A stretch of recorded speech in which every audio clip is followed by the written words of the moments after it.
Hello dreamers, welcome back on my channel.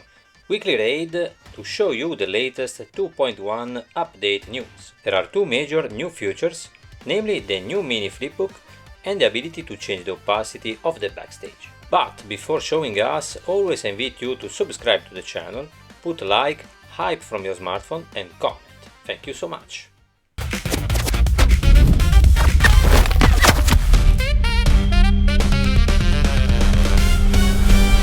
But let's get to the new features, and the first one I show you is the possibility of modifying the opacity of the backstage. It is the portion of the screen that is beyond the edge of the scene. If you go to the movie settings, a new backstage visibility setting has appeared. If you increase the value, everything beyond the scene limits will be visible. This mode reminds me a bit of how the original version of Procreate Dreams was in drawing mode, where I could have a vision of everything that was beyond the frame of the scene. But there are two important differences between this version and the old one.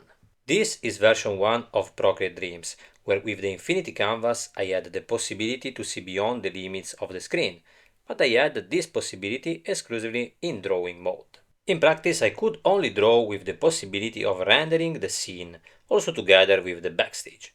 A feature useful only for making a bit of scene in my case.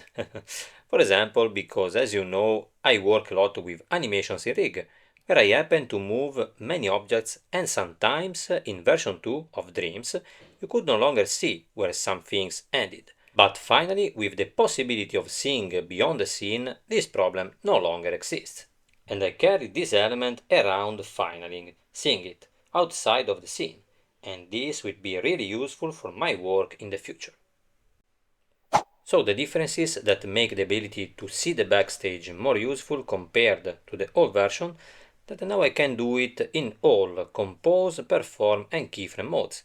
So as they always have everything under control.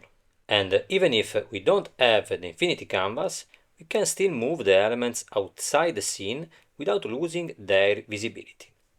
But let's get to the second important news, which for some could be the first. The new dynamic flipbook, or mini flipbook.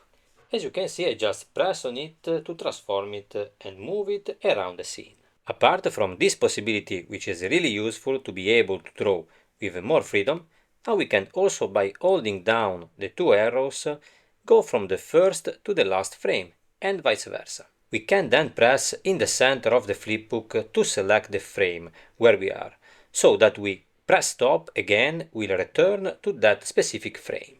There is another small new feature for the flipbook, which is the scrub speed. In practice, I can change the speed of the succession of the frame when I go to scroll. If I set it to precise, for example, can you see how the white lines are farther away and how slow it progresses if I move between frames? If instead I select fast, the lines will be closer, and when I scroll the flipbook I will go back and forth much faster. In addition to these two important new features of the backstage and the flipbook, we now have the possibility in compose mode to click on the points at the top and invert the shapes horizontally and vertically, without modifying the keyframes. And of course we can press reset to return to the original shape.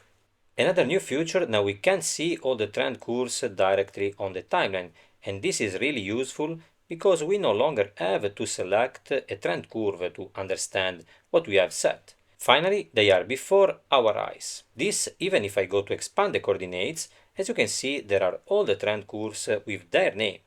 As you know, I'm a big fan of trend curves, and this is a truly godsend. Well dreamers, small news, though that will help us in the workflow in my opinion, also speeding it up. New dynamic flipbook, backstage final visible, some updates on the compose mode and more order in the timeline with the visibility of the trend curves. If you haven't checked out the new feature in the new update yet, I recommend you do so and let me know what you think in the comments. Thank you so much for watching and